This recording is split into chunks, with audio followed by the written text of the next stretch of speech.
Hello lovely people, welcome to Laurel Artistry. I'm getting this video out a little bit later than I had hoped, but that's because it's a big project and it took a long time to draw, paint, and edit the whole thing. Anyways, here's my attempt to draw all of Padmé Amidala's costumes in the Star Wars prequel trilogy. I'm trying to draw pretty much everything that Padmé wears on screen in the films, although I'm more of a costume design fan than a Star Wars fan, so I may not have done perfectly. This means I'll try to stick to what Natalie Portman herself wears and avoid dresses worn by her handmaidens such as Keira Knightley's character when they are serving as decoys. I also tried to avoid things exclusively from deleted scenes or promotional material, but not in the actual films. There are some costumes that are worn various ways, such as with a cape in one scene and without in another, and in those instances I'll just choose one version to draw.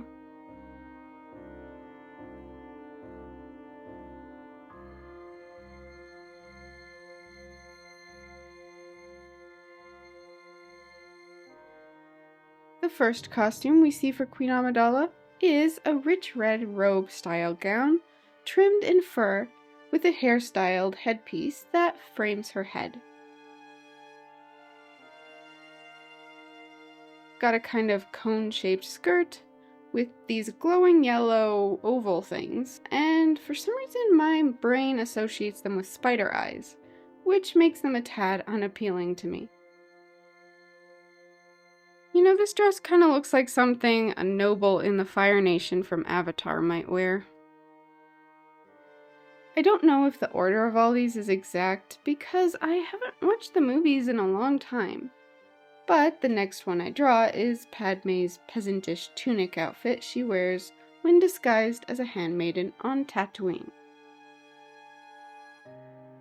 Next is this fiery colored velvet handmaiden robe with a hood that Padmé wears while disguised.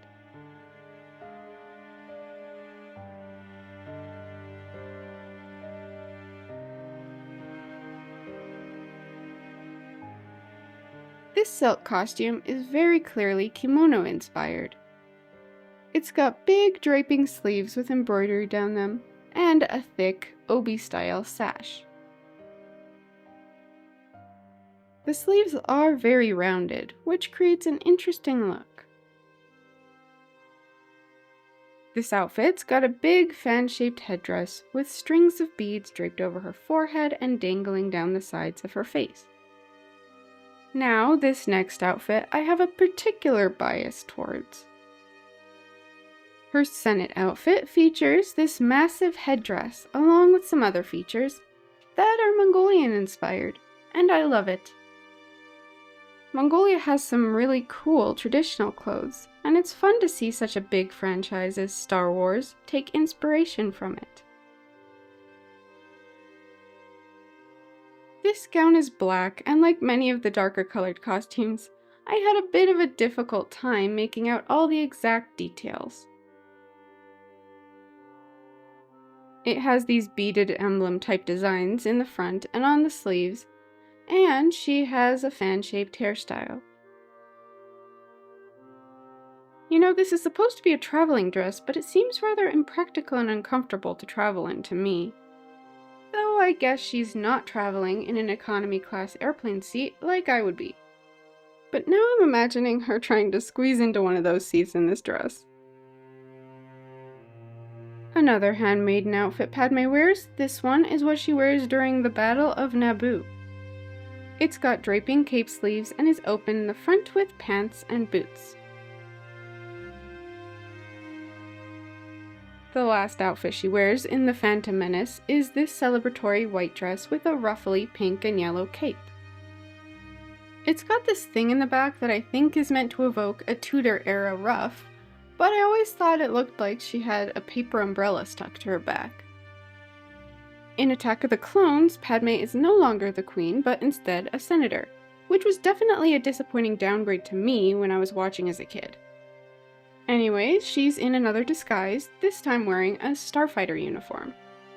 She has this rather beautiful beaded gown that's got a deep purple outer robe layer with long draped sleeves, and an underlayer dress with bell sleeves. I find all the shapes and textures of this gown extremely satisfying. It might be my favorite of her dresses, at least one of them. Here's the first of many nightgowns we see her in. It's a fairly simple, flowy white nightgown that she's wearing in that scene with the centipede things. Apparently this dress is just from a deleted scene, but as I said, I haven't watched it in a long while. When I was compiling my list, I must have somehow missed that it was only from a deleted scene. Oops!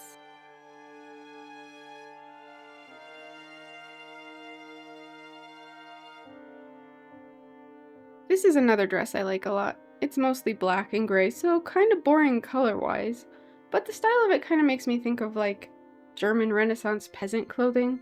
I don't know. I particularly like the puffed sleeves with the metal bands and the long cuffs. I guess this one is also a disguise as well, a refugee disguise.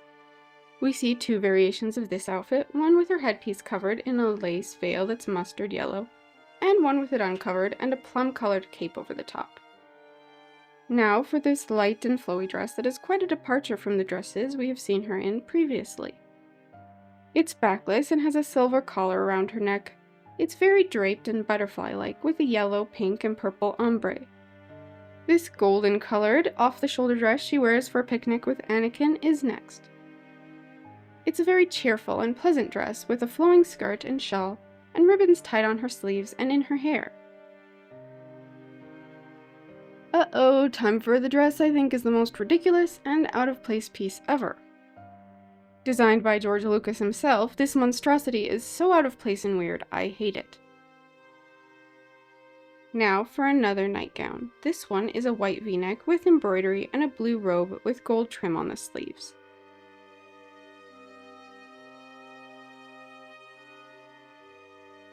Here is a light blue outfit she wears on Tatooine. It's a two-piece with sleeves that sort of turn into a cape behind her. She also wears this blue pleated dress with some sort of indigo tunic on top of it. This outfit always felt a tad odd to me, kinda hippie-ish? I don't know. Next is the rather unremarkable white and beige generic Star Wars looking outfit. I feel as though it was trying to be kind of reminiscent of some of Leia's costumes, but I don't know why Padmé would wear it. Now for Padmé's wedding dress. The style of the gown feels kinda Edwardian inspired, with the headdress being explicitly 1920s inspired, with a Juliet cap style veil. Now on to Revenge of the Sith. This costume is basically just a big, large cloak, and she wears it with buns and long earrings. Now for the incredibly impractical nightgown with off-the-shoulder strings of pearls. It's pretty, don't get me wrong, but I would not recommend it as a nightgown. There's not a whole lot to say about a lot of these later outfits, they're just kind of there. Here's a purple beaded dress she wears with a black lightweight robe. You know, I like that she has curly hair. These films came out at a time where straight hair was very in, so it's kind of nice that she was curly haired. This hooded green velvet dress is kind of interesting. I think it might be the only green outfit she wears on screen in these films. It's very high-waisted and shaped like a tent to hide her pregnancy. Another nightgown. This one's got embroidery on it. It's very flowy and has a slit in the front that reveals a more satin textured fabric underneath.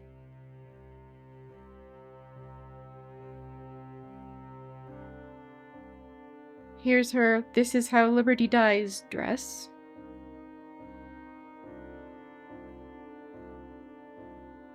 I like her rounded, halo-like hairpiece, but I kind of made it look a bit too much like horns at first.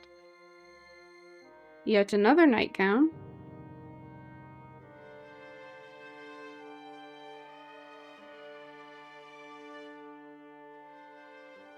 Then there's this tunic with leggings and boots. Pretty boring.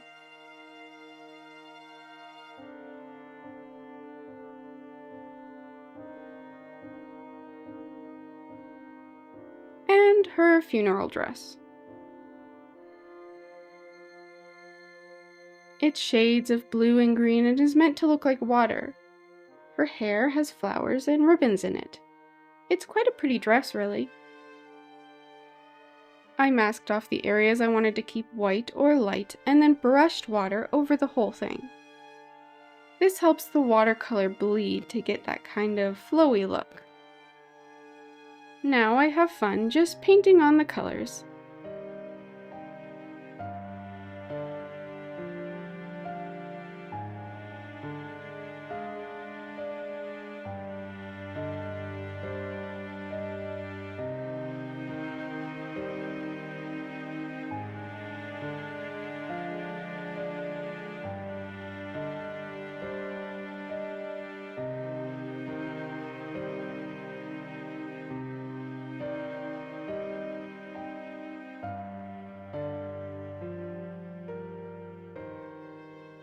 After that dries, it's time to add in my details.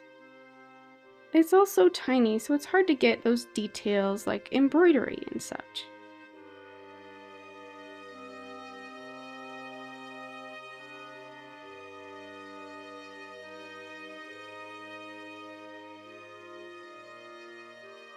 I have lots of fun with watercolor. It's a fun medium once you get the hang of it. But it can be quite stressful because it requires such thought and intentionality, and it's very easy to mess up. I put off this project for a long time because I knew it would be very time intensive and require a lot of effort and focus.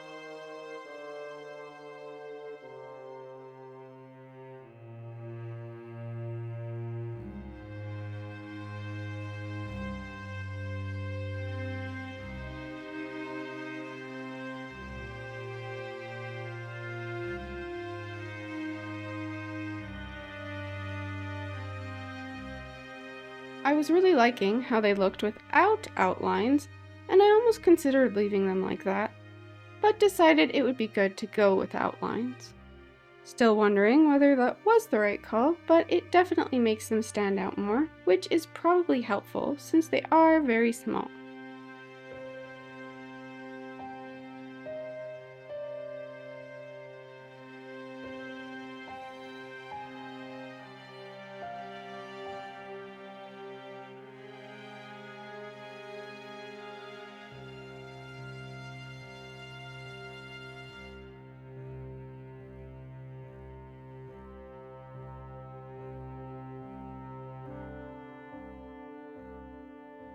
The last thing I do is pen in some lines to section off each costume.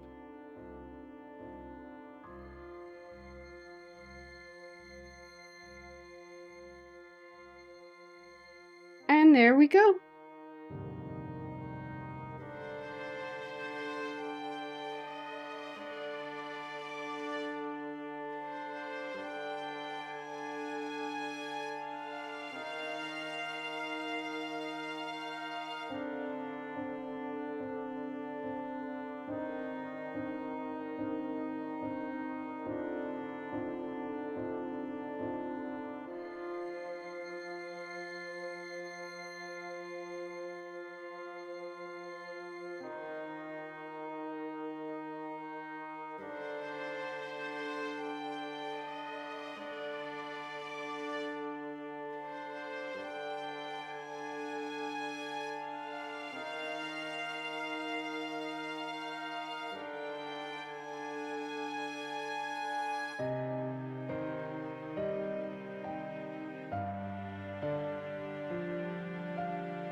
Thank you so much for watching. I know this was a longer video than mine tend to be, but I hope you still found it interesting.